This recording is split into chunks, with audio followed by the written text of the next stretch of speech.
Ladies and gentlemen, boys and girls, thousands of memories are created and captured in each photo taken on your magical vacation. We proudly present Capturing Magic, where we help those moments live on forever.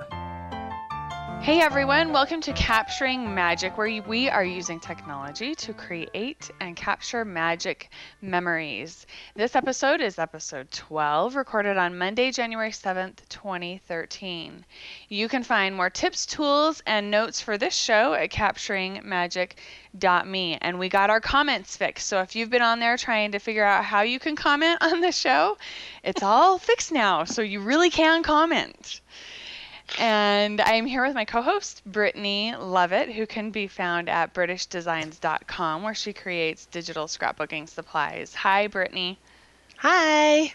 I'm excited that I figured out what was going on with our comments. I know, they've been so wonky forever, and now they're fixed. I know. Yay. And I hate it when I do something dumb and then it causes a problem and I can't figure it out, and I did something dumb, but I immediately figured it was something, a plug-in conflict or coding, and so I immediately went to the coding and was trying to figure out what I had done wrong, and I spent hours and hours and hours on it, and then I realized that I had just set it to automatically close comments after 14 days.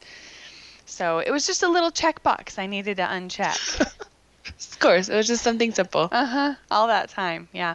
So anyway, we have here with us today Heather Winfield, who can be found at heatherw.com/character, where she has she keeps track of all of the characters, the different Disney characters that she meets. Hi, Heather.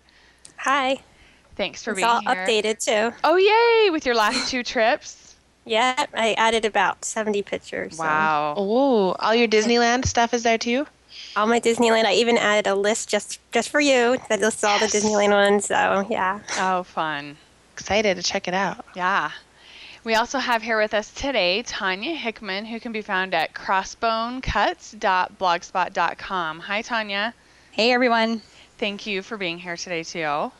Glad to be here. Yeah. So we are going to talk about something that we haven't really talked about that much yet, and we're all really excited about it. We're going to be talking about digital scrapbooking Disney, because all of us are kind of primarily digital scrapbookers, and that's how we've all met. Our paths have crossed from the beginning, right? Yes. Yep. And then comes in the Disney thing. So it's super exciting for all of us, because this is kind of bringing 2 passions and loves for each of us together on one show. Yay! Yeah. Yay! Yeah. I've been dying to talk about digital scrapbooking. I know. Brittney, I can almost feel you from where you are, almost every week. So can we talk about digital scrapbooking this week? So I thought it would be fun if we kind of just went around and talked a little bit about how each of us got into digital scrapbooking and how long we've been digital scrapbookers and maybe why.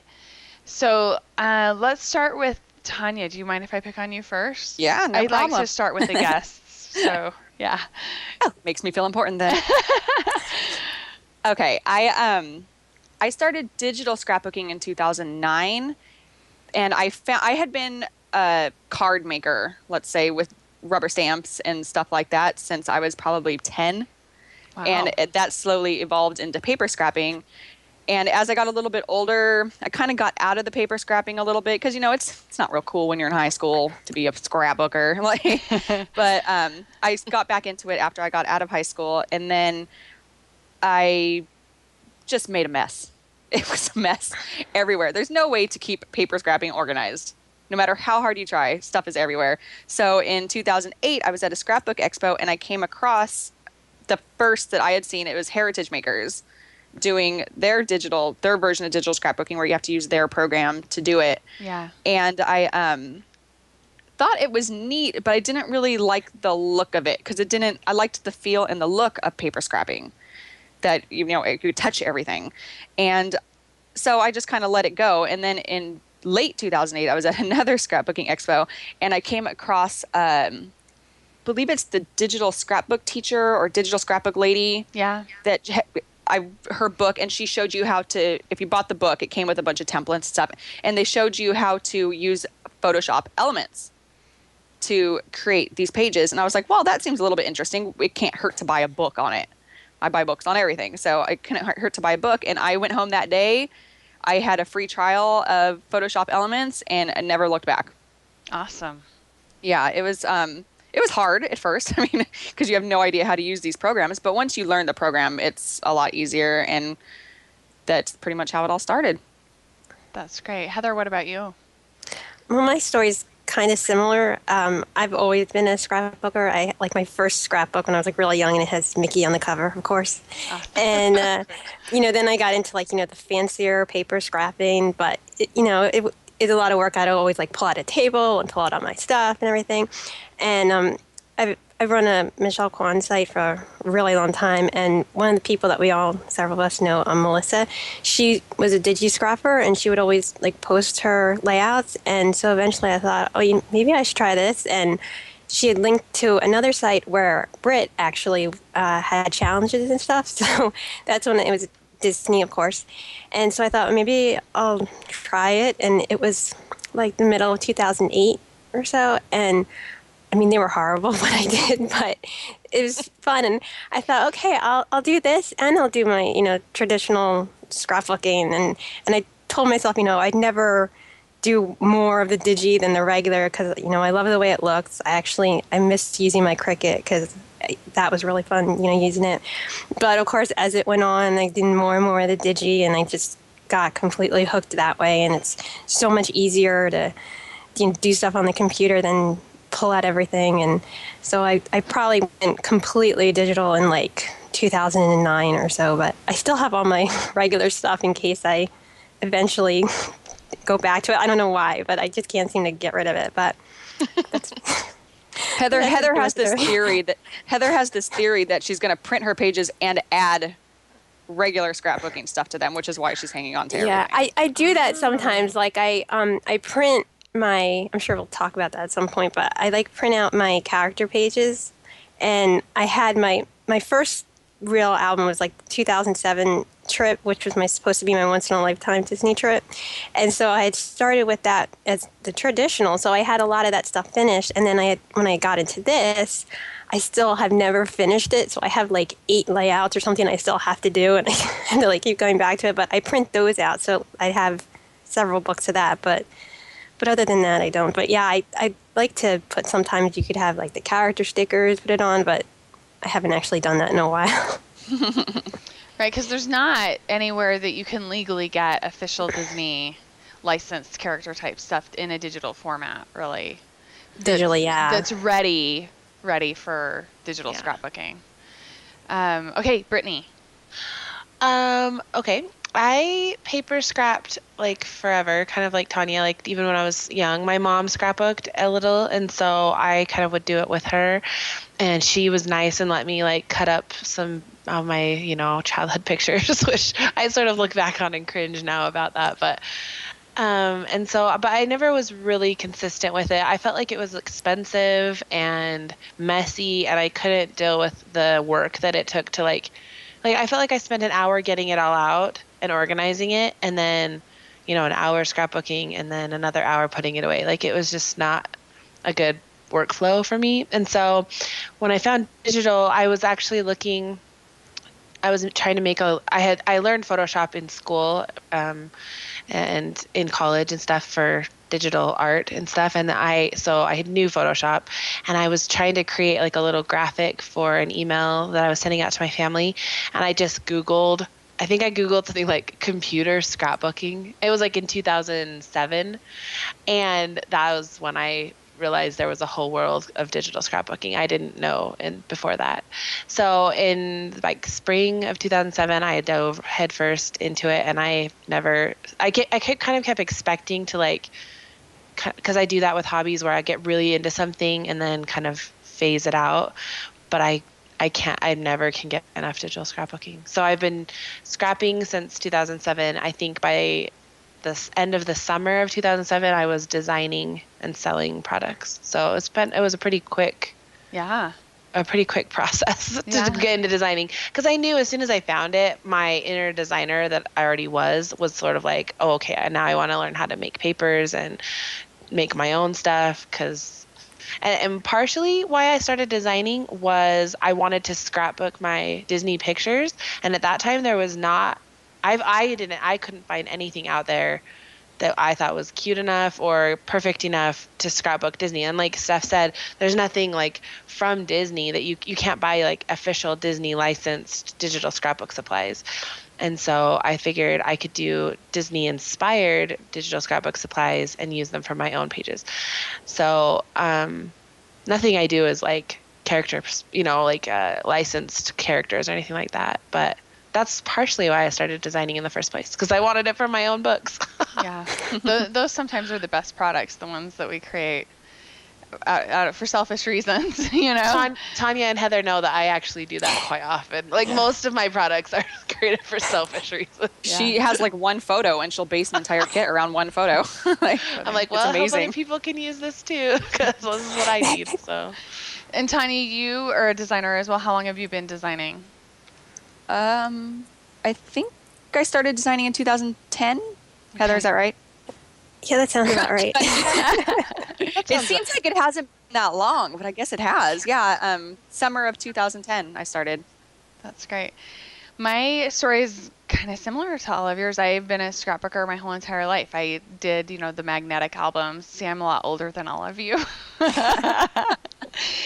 I did the magnetic albums and tape and glue and rubber cement, all that stuff, and then migrated into the, quote, archivally safe scrapbooking, as paper scrapbooking as we know it now, and did that for a long time too. And so I've always been passionate about memory keeping, but I started to get increasingly frustrated with paper scrapbooking, and it just wasn't doing it for me anymore. And I kind of took a break from scrapbooking for a while, just because I couldn't get myself to drag out my supplies and the planning that I found I had to do so that I would have all of the supplies that I needed to do a page. And because that was super frustrating for me when I'd sit down to work on something and then think, oh, I wish I had this supply or that supply. And so I did my very first digital layout in 2003 with some creating keepsakes software, actually, that's not on the market anymore. And then I discovered the world of digital scrapbooking and the communities, and that there was actually like Photoshop, photo editing software that would do every single thing that I wanted it to do in 2004, spring of 2004. And just like Brittney, I expected this, because I had always been a hobby hopper, is what I called it, because I would get passionate about something and really excited and enjoy it, and then it'd just phase out and I'd hop on to something else. And I kind of expected that to happen with digital scrapbooking, but it never has, and I just enjoy it. It evolves for me, and I guess that's, I've always used technology in my scrapbooking, even back when it was a dot matrix printer, and that paper on the ream. I used that for journaling back in the day on my layouts. And so it was just kind of a natural progression for me to transition into digital scrapbooking, because I'm kind of a geeky person anyway. So that's, I love it. And I never seem to, I can't get enough of it, and it just doesn't go away for me, which I love. I'm happy about that, because it really does make me happy. It's one of those things that I talk about on the Digi show a lot, that it makes my heart sing, and it does. It really makes my heart sing. So let's get into maybe some tips for people that are thinking they might want to give digital scrapbooking a try. And even there's so many things that people can do, even if they love paper scrapbooking, which is fine. We don't want to diss on paper scrapbooking at all. I think that, there's a method of memory keeping for every person, and every person just needs to figure out what it is, which type of memory keeping, which method of memory keeping makes their heart sing, and do it and stay with it. And so if it's paper scrapbooking, that's fine, but there are still lots of cool things that you can use Photoshop for in your paper scrapbooking. And so maybe there are listeners that might be interested in learning some of those things, putting clip art or doodles or text on their photos, all of that kind of stuff. So let's share some tips and things that we have for, where people can go, resources, how they can learn, all of that kind of stuff. Who wants to jump in with stuff? I will, real quick. Yay! Sorry, who did I cut off? I love it when people jump in fast. I was just going to say, Google is your best friend, because pretty much a lot of the stuff that I learned was just, I would have an idea in my head, but have no idea how to do it, and I would just Google it. You just Google, and it's amazing how many tutorials are out there for everything. Yes. You can find video tutorials and written tutorials, and everybody has them now, and there's nothing you can't find for the most part. There's so much more now than there was when I started. Yeah. I can't imagine, Steph, when you started. Yeah. How There was little nothing. there was out there. Was there even the internet then? Yeah. I'm sorry. I didn't mean it to sound like that. Just like I struggled when I was learning because there just wasn't a lot out there in 2007. So in 2004, I can imagine there was, even There less. wasn't a lot. Yeah, there were 2 communities, and that was it. There were when I started, there were like 2 online stores, and that was it. Can you imagine? Like so many now. I know. There's like a flood now. There's literally hundreds of stores now. Yep. So there's a lot of resources out there. Yeah, there's a lot of and just learn your program. No matter what program you end up using, whether it's Photoshop or people use Illustrator to do certain things, and there's you talking about the Creative Memories suite. What's the one that people use now? CS6. The SB story. What is SB? Storybook Creator or Memory Mixer. I mean, there's so many programs. Lots of people use those, and just learn your program, because the more you know about it, the faster you'll get, and the more you'll be able to take in. So that's what I always tell people when they ask, like, how do I start? I'm like, well, do you know how to use, like, what program are you using? And they'll say, well, I just got Photoshop Elements. I'm like, well, do you know how to use it? Have you opened it? And they're like, oh, I'm like, well, that's where you got to start. You got to open your program and learn that program. So where do you tell it? I mean, are there places you send them to learn their program? Well, Sorry, yes. go ahead. Sorry, yes and no. Again, Google, but I learned from a book. I mean, I know people don't really do that anymore, but I do better with being able to read and somebody telling me exactly what I need to do, as opposed to experimenting, which I get to later, but I need to know the basics, and I need to see them in front of my face before I can even tackle something. So I just got a book that showed me how to do the basics in Photoshop Elements, because that's how I started. I'm kind of the opposite, where reading a lot doesn't help me as much as just trial and error, like just opening it and getting in and exploring it and trying to figure it out. I know that's not a way to learn a program really, but excuse me, it's just I'm not really a book person, but having those resources of a book is definitely helpful, and like the information that your program will come with is helpful as well, like your manuals and stuff like that. Yeah. Heather, were you going to say something? Yeah, I was just going to say, just go to YouTube and just start, putting stuff in, and it's amazing, all the different videos. I mean, that, like we were just saying, it wasn't there when I started. I actually knew all about Photoshop before I got into Digi scrapping, which I think is one reason why I decided to make the jump. But I've been trying to get like friends into it, and that's how I know they have so much tutorials and everything on YouTube for like every program and every like little thing you want to learn how to do. So I would suggest just looking there. If you're not a book person like Tanya, you can visually see it. I used to tell people to go to lynda.com to learn, because Lynda is a great resource to learn programs. And then I had a neighbor when we lived up in Seattle that wanted to get into digital scrapbooking, and she didn't want to take a lot of my time, didn't want to ask me a ton of questions, and so she kind of decided to do it on her own, and she went to Lynda and started taking classes, but she felt frustrated because she was going through so many videos and still not able to really figure out how to transfer that information into creating a digital scrapbook page. And so I hooked her up with JessicaSprague.com. And some classes there, and that was super helpful for her. And between the classes at Jessica Sprague and then the Lynda tutorials, so when she wanted to learn something specific, she could just go to Lynda and look through the tutorials and figure out which tutorial would have, because they're broken up into like 3 to 8 minute lessons kind of by topic. And she was able to do a lot by the lessons at Jessica Sprague and then the stuff at lynda.com as well. Yeah, I never have taken a Jessica Sprague class, but I do recommend people go there because of how many people have told me like the success that they found there. Yeah. like the classes are great, the people are great. Like I've only ever heard amazing things about that. I mean, I'm familiar with the site. I've just never actually taken the classes.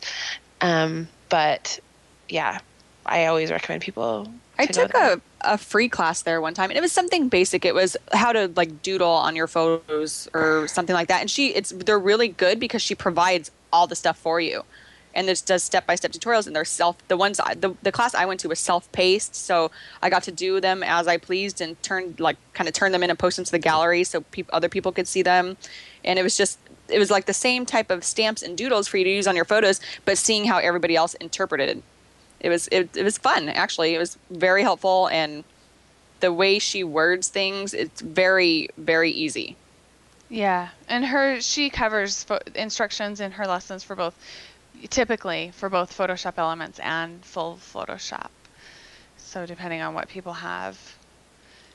So what about software? Because a lot of people get, that's one question that I get a lot at the Daily Digi is what software would you recommend or should you use? What do you tell people when they ask you that? I say Photoshop Elements because I think that's a great place to start to learn a program. Sometimes a full version of Photoshop can be a bit overwhelming. Yeah. Mm-hmm. That's what I tell people too. I've only ever used Photoshop. I've never used Photoshop Elements but that's only because I learned full Photoshop in college. And so if I didn't do that, I would tell people Photoshop Elements. I mean, I would probably be using Photoshop Elements because it's just simpler. And especially now with the new versions, like it will do everything you need to digital scrapbook. For sure. There seems to be kind of, because there are different companies that have developed their own digital scrapbooking programs, which is great, but they tend to diss a bit on Photoshop Elements. I started out, like I said, using the Creating Keepsakes program, and then I moved to Digital Image Pro, but it was called Microsoft Picture It back then. And then I moved to PowerPoint. And then after I found out about photo editing software, I moved to Paint Shop Pro, and then Photoshop Elements, and then Photoshop. And the reason that I kept moving is because I kept getting frustrated with the limitations of a program. Mm-hmm. And so if you are somebody that's tech savvy and learns things on the computer quickly, I would recommend just going with Photoshop Elements to begin with and not messing around with other programs. And then if you find yourself being limited by Elements, then moving on into the full version of Photoshop, because there's a huge price difference between the two. Huge. Yeah. But yeah, I really like Photoshop Elements just because it can do everything you need it to do, and there are so many tutorials out there for you to figure out how to do what you want to do. I still, even though I use Photoshop CS5, I still put together actual layouts in Photoshop Elements. Oh, really? And then, yeah, because I like to see everything like at the bottom in the project bin. So I put together my layouts in there, then bring them into Photoshop to fix shadows and stuff. Yeah, I don't know why, I just do. Yeah, well, you definitely have more options to manipulate shadows in full Photoshop than you do Elements. Yeah. So moving into Photoshop from Photoshop Elements, getting rid of that project bin was a huge. I missed that big time. It still drives me nuts sometimes. Yeah. Because before I was helping some people learn how to do it, and they were learn how to digital scrapbook, and they were using Elements, and I was in love with the bin. As I was helping them, I was just like, okay, I wish I had that. That's the only thing I wish I had in Photoshop that I would miss. But sorry, I'm jumping back a little bit to where I send people when they're learning to start digital scrapbooking. Steph, on the Daily Digi, you guys have a digital scrapbooking manual. Yeah. And that I always give people the link to that because it's a perfect overview. It's not too overwhelming. It's not super long and crazy. It's just the perfect amount of information that covers things like what is digital scrapbooking? How do I download stuff? Like how do I shop? What programs should I use? Like it's all the little things that everybody wonders when they start digital scrapbooking. It covers it all. It's perfect. And then I also send them to a post that Krista Celine posted on her blog. It's called How to Start Digital Scrapbooking, just because she lists and gives links to different resources that she's found, different products that she, like if you need to get some free digital products just to try it, where there's links to that, stuff like that. So, and she goes over price and cost of different programs and stuff. It's a shorter, it's not quite as comprehensive as your digital scrapbooking manual, but yeah. So I'll put links to both of those in the show notes. Yeah. Because they're both awesome. Yeah, I've sent her link to a couple people also. I think that's a really good resource. I always think I should probably, if I'm sending people places, I should probably write my own and put it on my site. But these two are just so perfect that I'm like, why do I need to rewrite it? Yeah. Just link to them from your site and then tell people, just go to my site on the, in the sidebar on the right hand side, there's a couple of links. Go to my thing and then go to someone else. Yeah, and if people want the digital scrapbooking manual, if you go to the dailydigi.com in the sidebar, there's an image there that says free digital scrapbooking manual, and it links right up to it. And then you can it's a PDF you can save to your computer, and then it just links to a lot of information and resources, so you can get into it as deep as you want to, or just do the overview so it's less overwhelming. It's awesome. But, yeah. I was so glad when I heard about it on the Digi show, because somebody mentioned it on the Digi show, and I was like, oh, that's so nice, because I'm looking for something to answer that question of, I'm thinking about getting into digital scrapbooking, because I can't even tell you how many times I get that question. So it's the perfect thing to say, okay, here. Yeah, when we talked about that on the Digi show, I was kind of embarrassed because I for a long time forgot to even, when people would ask me, I would forget to send them to my own darn site to tell them about that manual. Yeah, it's a great place to start. I spent so much time putting that together and then forget to tell people about it sometimes. So, yeah. Anyway, so what about Disney related? I know you guys are much more involved in the Disney digital scrapbooking community than I am. So where can people find supplies and all of that kind of stuff? I don't want to say this just because Britt is on, but I think her site is a great resource. Even I know when I started, and I think we all were like that, we used freebies before we knew if we were going to ready to commit and start buying. And her site, almost every full kit she has, she'll have a freebie that's related to it, and I always love all of her stuff. So I recommend Britt's blog to find a lot of great Disney-related stuff. Oh, that's how I started scrapping Disney stuff. That's how I found Britt, and that's how I started scrapping. I found her stuff, and I was like, "Oh, this is cool!" And they have Disney stuff, and it's Disney-related type of stuff. That's how I started scrapping. Really, was because I found Britt. Thanks, guys. Yeah. And it's the thing that I like about Brittney's designs, her Disney-ish designs, is that they're good quality. They're not cheesy looking. Exactly. Some of them that are out there are kind of cheesy. Well, there's a range for sure. Yes. In any kind of digital supplies, there's a range. Yes.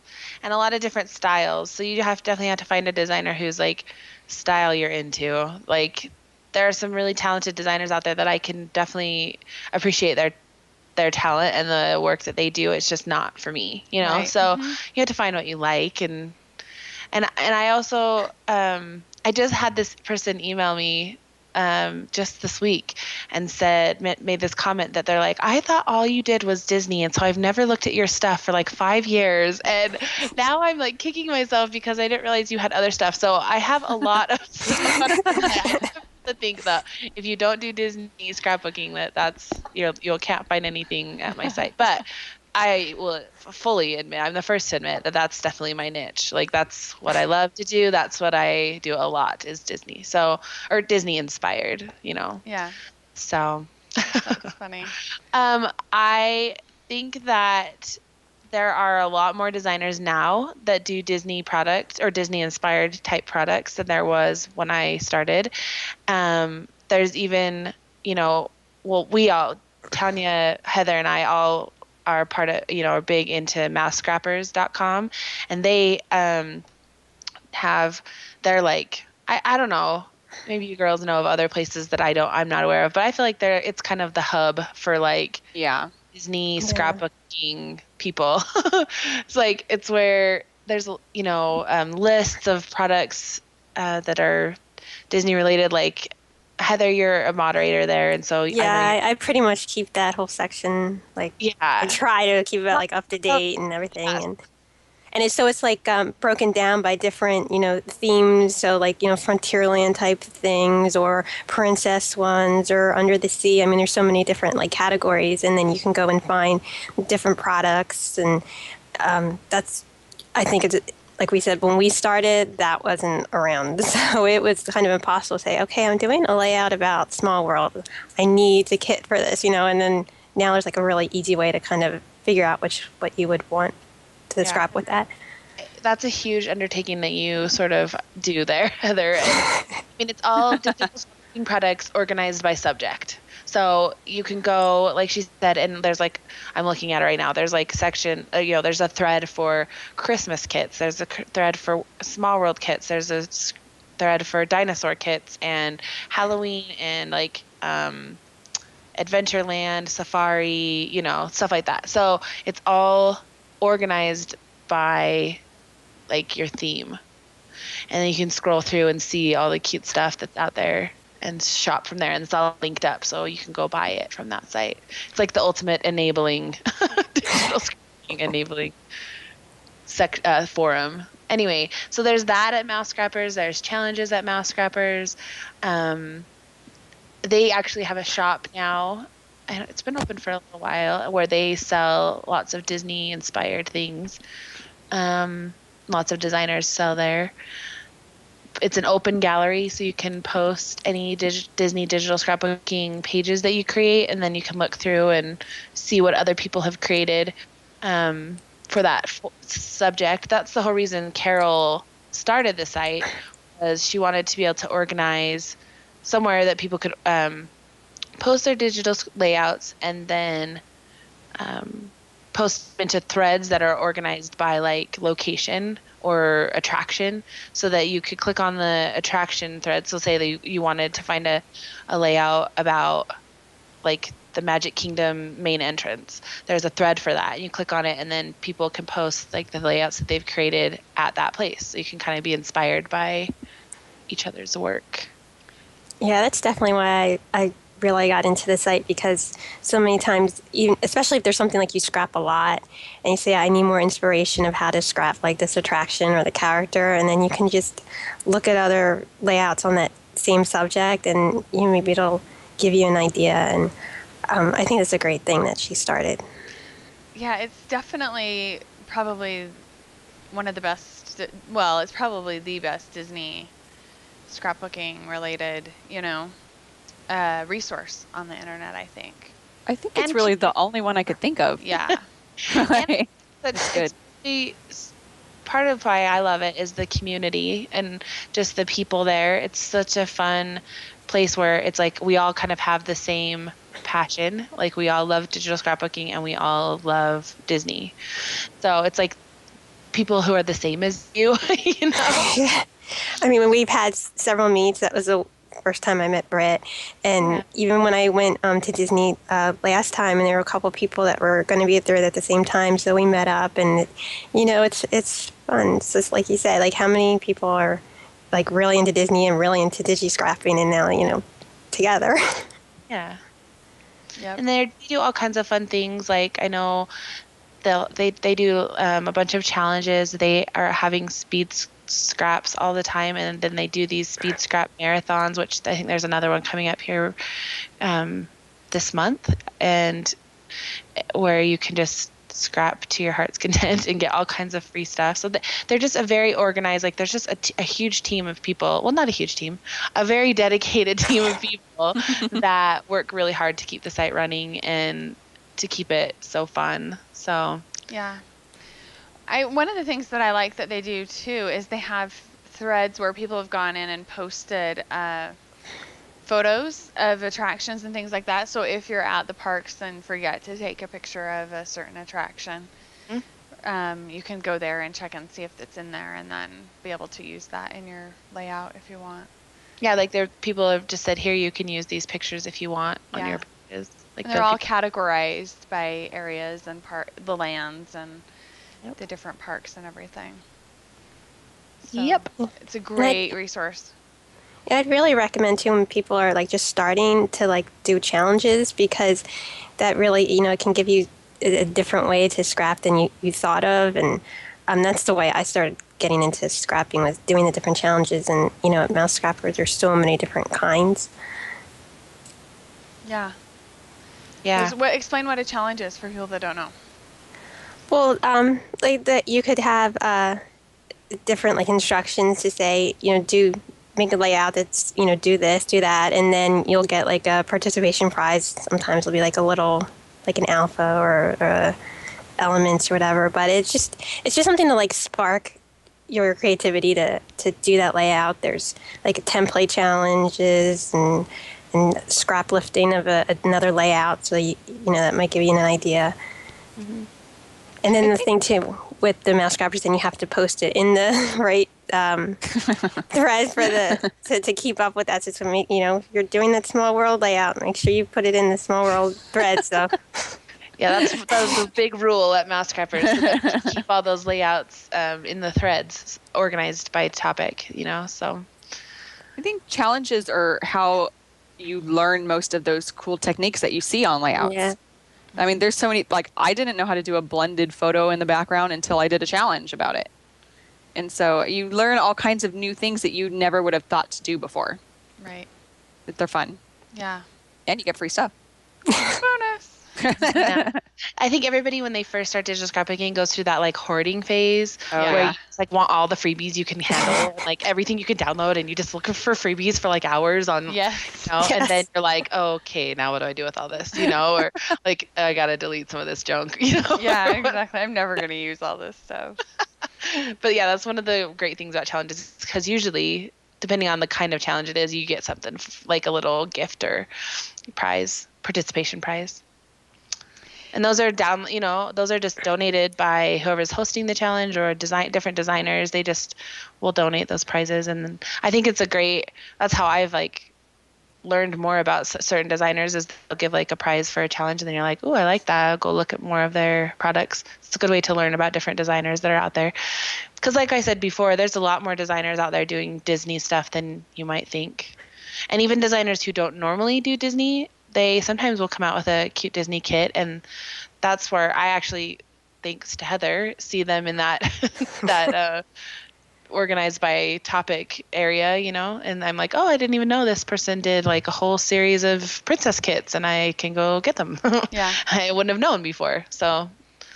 Yeah, and I'm on the Capturing Magic pin boards. I've got a board that's digital scrapbooking supplies, and I'll work this week so people can check it out. This show will go up in 24 hours, so I'll try and get some less than 24 hours, so I'll try and get some stuff pinned up there so people can check it out. But there's some other sites that I know that have Disney inspired stuff, is Sweet Shop Designs and Scrap Orchard. Yep. And so I'll try and get some pins up of different things so that people can take a look at our pin boards if they want, of stuff that we've found. Yeah, that would be good to have like a whole pin board of just like awesome Disney Digital kits. scrapbooking. Yeah, digital scrapbooking Disney type things that we like, or that we have used, Yeah. that we can vouch for, that are good. Yeah. Good quality, because you do have to be careful especially when you're like doing your freebie hoarding. Like you want to be careful to get good quality stuff, because there's all kinds of stuff out there. So. Very true. Very, very true. Yeah, so that'll be fun to have that up there for people. And maybe even in that same area we could pin to some of these resources that we talked about in the show too. And then it would all be in one place for people. Yeah. Yeah. Okay, what else? What other tips do you have for people that are just starting out? One of my tips would be not to do a ton of freebie hoarding. I would say that. Just because it's free doesn't mean you have to download it. Yep. Because you'll run out of storage space real quick being a freebie hoarder. That's for sure. And you don't end up using those freebies as much as you might think. Just be selective. Only download stuff you think is like the cutest and that you can like actually think how to use it. Because I've still probably, it's been how many years since I started, and I just was going through and cleaning out a bunch of stuff, and I'm like, I think I downloaded this in my freebie hoarding stage, and I just like couldn't let go of it, and I never so it's time to put it in the trash. So For sure. try not to be a freebie hoarder. Yeah, be very selective about your freebies because, again, you're hardly ever going to use them. I mostly use them if I do download stuff still, is to check the quality, or if I like a designer, or to try out a new designer. Mm-hmm. Is usually what I do with those. And once you find a designer you really like, then I would recommend people to actually like pay for a few kits, like try a full kit, because at first when you're freebie hoarding and trying, I don't know, this is how I started. I would try and create pages with just like the free stuff that I had, and it doesn't quite gel as well as when you have like a full kit to work with. And it's not like you're making some big $100 investment on product. You can buy a kit for between $5 and $7. $5 and $7. $5 and $8. Yeah, $8 now is kind of more standard, but like my kits are, if they're a regular size kit, my kits are $5.50. So it's like, just, try using a full kit to see if you like it, or to see how much better your pages might look when you have like good stuff to use on them. One of the questions that I had when I very first started that and people ask quite a bit, and it's totally a justifiable question, is can I reuse that stuff over and over again, or can I only use it once? What are the licensing kind of agreements? So when you download a digital kit, you're agreeing to a terms of use and a license. You're actually paying more for the license than you are the actual product. You're paying for the license to use that product in a certain way, and by downloading it, you're agreeing to those terms. And so the terms for digital designers is that you can't give this stuff away. Typically, these are the terms. You can't give this stuff away to anybody else. It's just for your own personal use typically, but you can reuse it over and over again. So if you have a kit that you love, you can use it on 20 layouts, the same piece of paper. And, that's one of the nice things about digital supplies versus paper supplies, is that you can use them over and over and over again. Yeah. I think. Yeah, that was one of the things that really got me into that was, like you'd have like an alpha and you'd run out of E's. And you have to go out and buy the whole alpha just for that. Yeah. It's one of the best things. One of the best things about digital scrapbooking is if you have like a paper you love or a kit that you want to create like a whole little album that's all coordinates, you only have to buy that kit once. Mm-hmm. Yeah, and I did have someone ask me that when they first started. They're like, okay, so every time I use this paper, like I have to rebuy the whole. I'm like, no. That's what I thought too, because it was like too good to be true that everything was so cheap. Yeah. Yep. You can use that little piece of paper as many times as you want, and you can recolor it however you want and use it again. Yep.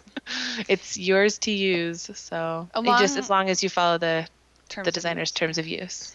Along with your tip to buy from the designers once you find the one that you like, I would also say subscribe to their newsletter, because typically that is the best way to find out about sales. They a lot of times will include extra additional % off if you're a newsletter subscriber and things like that. So subscribe to their newsletter and support them, because that's how we keep the industry going. And I get really frustrated. Okay, and not even sometimes, I always get frustrated with people that say that they only want a digital scrapbook for free, because there's so many amazing products out there that are very affordable.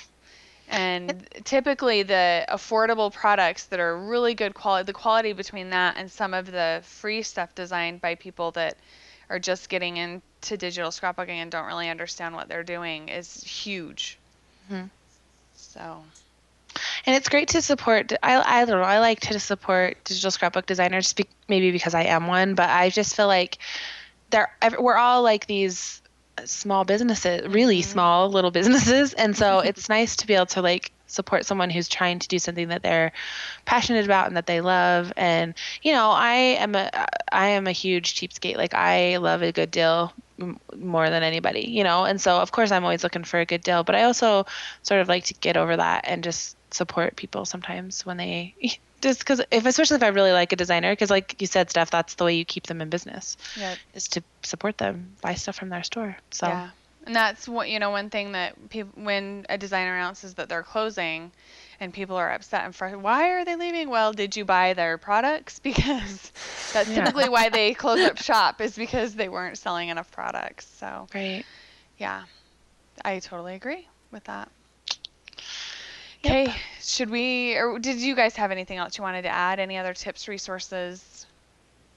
I don't think I have anything right now, no. Okay. Make sure everybody goes in. Sorry, go ahead. Well, I was just going to suggest, like, when you start, like, don't worry about how your layouts look, like, right at the beginning, like, because you're just learning, and, when you look back at it, they'll probably look really not that great. But don't quit just because of that. You're learning as you go, and you'll always get better. So.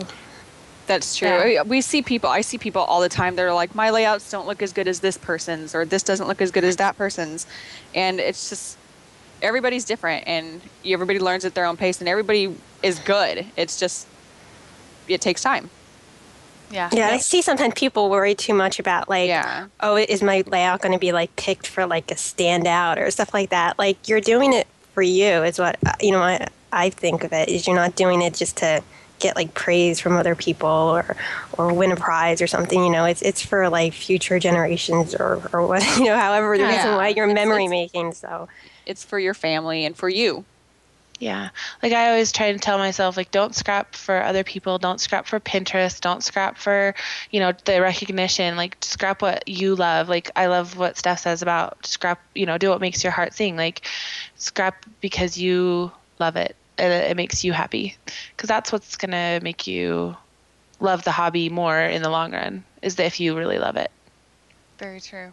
Don't try and compare yourself to other people. And just don't get too hung up on how do your pages look when you first start. Because I think every single person here will say that their first layouts make them cringe. Like, that's just how it goes. Like, nobody loves their first pages. I won't even look at them. No. I refuse. No.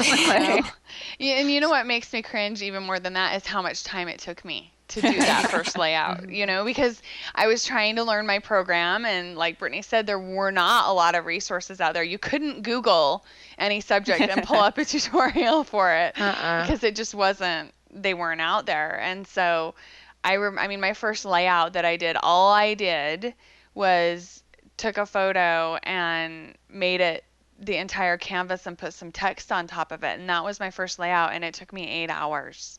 to do. I worked on it for several hours one day. I remember just being stuck and frustrated, finally going to bed at midnight and dreaming about the layout the whole night and figuring it out in my sleep, how to finish it and how I needed to get the program to do what I wanted to do. But, I stuck with it, and that's when it clicked for me. And I hear that a lot with people that are trying to learn to Digi-Scrap, is that they'll get a little bit frustrated with the program, but I always say if you stick with it for 3 layouts, it's all downhill from there. That's a good tip. Yeah. Yeah, I was ready to throw the computer after 2. Yeah. Should have stuck with that 3. Yep.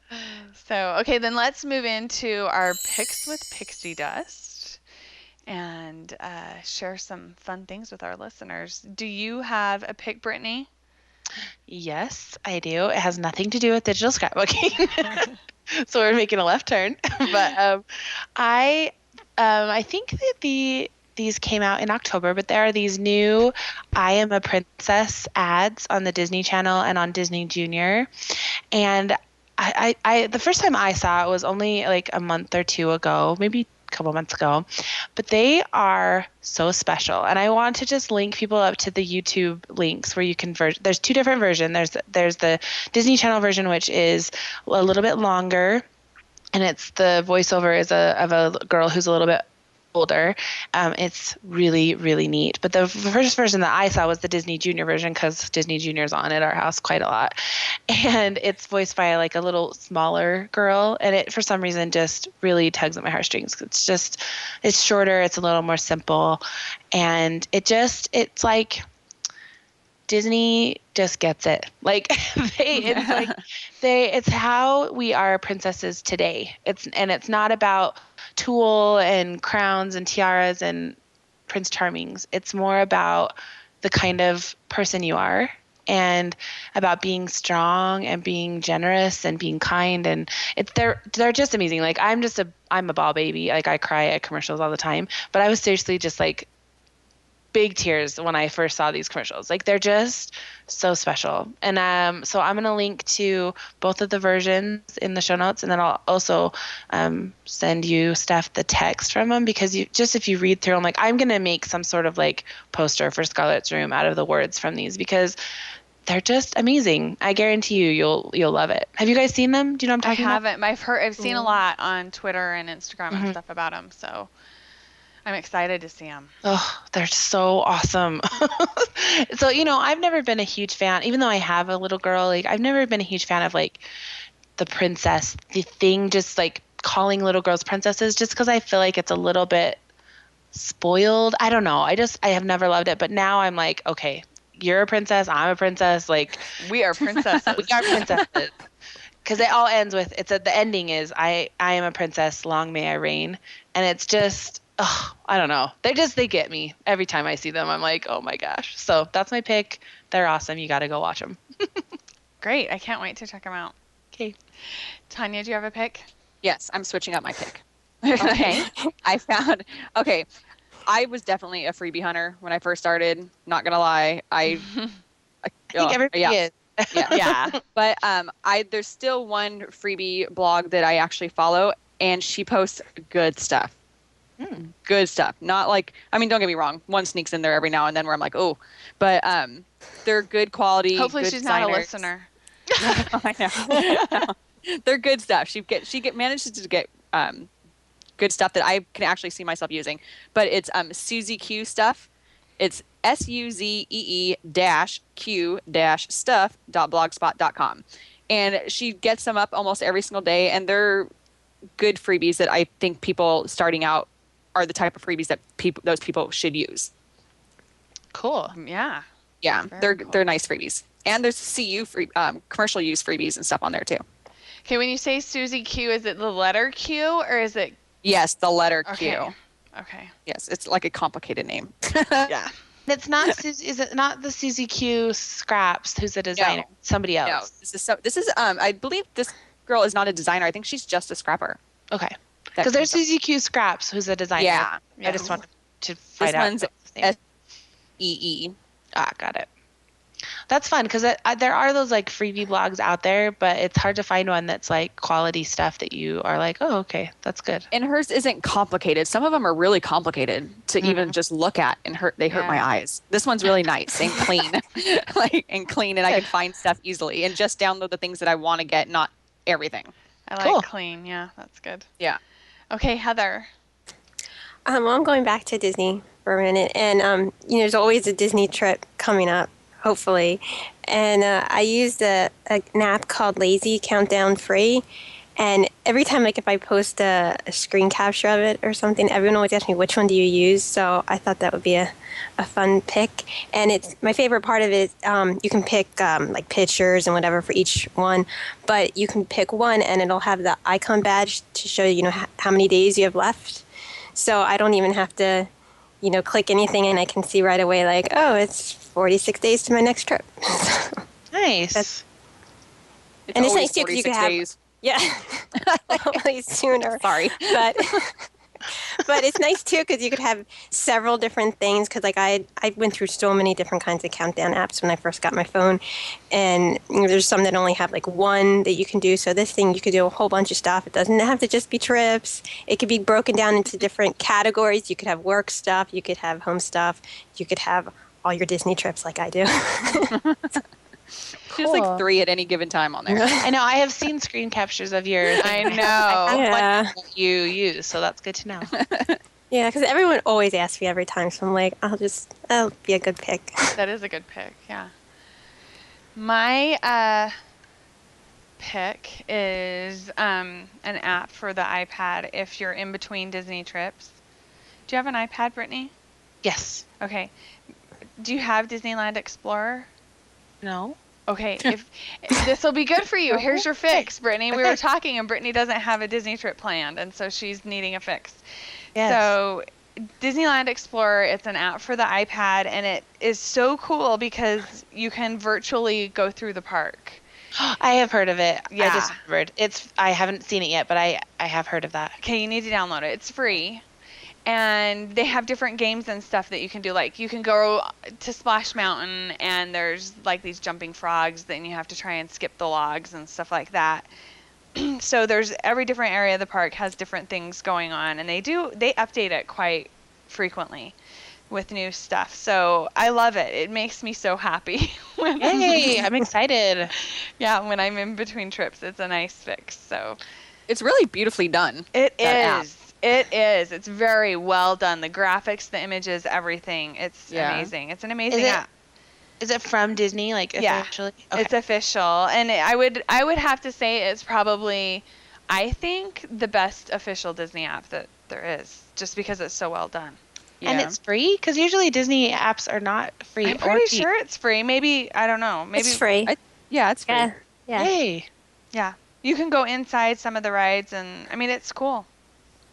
Really fun. Excited now. Yeah. Yeah, see, it says right there. It says all this and more, and it's still free. Cool. In their How? description. What age range could like a kid play it? Like, what age range do you think? My littlest one, we've had this for about a year now, I think, and my littlest one has played on it just fine. She when she was 5. Okay. I would bet younger could do it too, though. Okay. You'll have to try it out and let us know. It says explore over 130 attractions, characters, and entertainment. Enjoy 16 classic attractions like never before with exciting activities. Share exclusive digital postcards and your very own character drawings. So, yeah. I would pay for this. I know, Sounds totally, fun. right? I know. I would Don't too. tell them that. I know. I mean, it's a good thing it's free, or else I would never download it. Well, I think they're using it as a marketing tool, because it's smart. free, and so it helps market Disneyland. So, Yeah. Cool. yeah. So that's it. Did I get everyone? Yep. Perfect. Okay, let's go around one more time, and everyone can. You can remind everyone. You can remind our listeners where they can find you, and if you have anything new or cool or fun or exciting going on, a trip or anything, share it with us. Heather. Well, I'm at heatherw.com/character, and I'm heatherw25 on Instagram and Twitter, and my next trip is actually 44 days, not 46. Lucky duck. Yay. And you're headed back to the world. Yes. Very fun. Yeah, I'm doing the Princess 5K that weekend, so Nice. You're hooked on those 5Ks now. I know. There's Did one, my and now second she's hooked. one. Well, when But I I said I love did that one, I was like, if I get through this one, then I'm going to do the princess one. So Well, I love that you do them for like the photo ops. Like Oh, you yeah. don't do it because you love to run. You do it No, for the I- photo ops. I walk it. I'm not running yet, but yeah, because there was one that was like the Phillies had one, and I was like considering it, and I'm like, no, there's no, they're not going to have the players out there meeting us around the thing. I'm not doing it. Yep. I'm right there with you, Heather. I was going to sign up for, my sisters and I were all going to do the Tinkerbell 5K, and that is the only way you would ever get me to do, well, even to exercise, really, is put a Disney name in front of it, and I'm all there. But otherwise, it's just not going to happen. Yeah, and the problem is this weekend coming up is the marathon weekend at Disney World. So now Tanya and I are going to go through we're going to do a half marathon one day. We always do that. Every time. Every we're like, time we "We're gonna delude do it." ourselves into that. I And just then a week want later, the I'm medal. like, "No." Yeah, exactly. I just want the medal, and I just want to meet the characters. Yes. Like, I don't want to have to actually run. No. Okay, Tanya. You can find me at crossbonecuts.blogspot.com, and my store is at scrapmatters.com. My design name is Crossbone Cuts, by the way. And everywhere else, you can find me under the username Tanya H666, Twitter, Instagram, everywhere. And everybody needs to go look at her digital scrapbooking stuff in her shop because it's way cute. It Thank is you. cute. She's one of the designers that like she started out and it was like awesome, like from the start. Because a lot of designers, even my stuff, I look back on the beginning of my stuff and I'm like gag.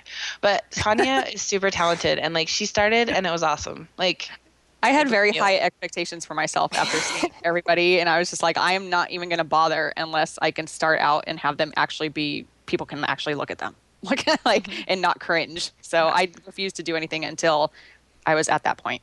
Well, it shows because that, yeah, for sure. Thank you. And your designs are at scrapmatters.com. We Yes. should mention that. Yes, scrapmatters.com. Yeah. Okay. Let's see. Brittney. I'm at britishdesigns.com, and that's where you can find my shop, my gallery, my blog, etc. And I have exciting news because I'm doing a creative team call right now, which I have not done a creative team call for 3.5 years. So it never happened. And Heather and Tanya are both on my creative team, and they're wonderful, and they've been with me for a long time, and they'll tell you I don't do creative team calls because I hate it. It's a lot of work. If I wasn't on her team and I saw that, I would have been going crazy because until I got on her team, that's like all I wanted to be on Britt's team because I own like everything she has and all that stuff, and I'm so excited. I was actually at Disney when she said, "You want to be on my team?" and I was like, Aw. So neat. Yeah, it's magic. So yeah, if you want to, don't miss out. If you are a digital scrapbooker already and you are looking for a creative team to join, definitely apply. And the deadline is January 15th, Tuesday, January 15th. So you have some time to apply. And so a creative team basically is they'll make layouts using your products for you to use as advertisement and stuff like that, promotions on the site. Yep, and then they post those layouts in galleries and stuff so that it just kind of promotes the new product and helps get my name out there and stuff. Because I can't do it all by myself. I need help. So It's the truth. and you get paid for your work in free product, basically. Sweet. Free product. And I've told you, Tanya and Heather could probably tell you, I run it sort of like a job. I mean, it's my business, and so I have to run my team as if it's a job. Like if you join it, you're joining in for work. I mean, it's fun for sure. Yeah. And we have a lot of fun, and we all love each other. So it's a great little family to join. But it's also, I mean, it's definitely a job. So Great. anyway, creative team call, yay! Yay. Okay, I'm Steph, and you can also find me at thedailydigi.com and at capturingmagic.me, where you can find the show notes for this episode and posts too. We have lots of information and resources, and Brittney put up a printable last week for Countdown to Disney, and so lots of ideas if you've got a Disney trip planned or coming up. And I also want to mention that this show is sponsored by the new iPhone apps for Disneyland and Disney World, the Capturing Magic iPhone apps that will help you capture all of the magic on your vacation so that you can tell the story of your experience in Disneyland and Disney World. So we're going to our next episode will be more in depth about the apps and everything that they do, because they do a lot. It's kind of crazy. So yeah, you'll want to check them out. They're available in the iTunes store, and then there's also information about them at capturingmagic.me. So, okay, I think that's all. Did I miss anything? I don't think No. so. I think we're good. If you have questions, I forgot that. Oh, If you have questions about anything that we talked Questions. about, or Disneyland or Disney World, or a topic idea that you would like to see us discuss, you can email us at email@capturingmagic.me. I'm pretty sure that's the address. it is now. If it wasn't, Yeah, if it wasn't before, I'll set it up. So it's an email at capturingmagic.me, and both Brittney and I get copied on any of those. And then you can also, there's a contact form at capturingmagic.me. There's a contact button, and then you can just submit stuff there, and we'll get it as well. So yeah, I think that's it. So thank you everyone for being here, and we will see you next week, where we will be back capturing magic.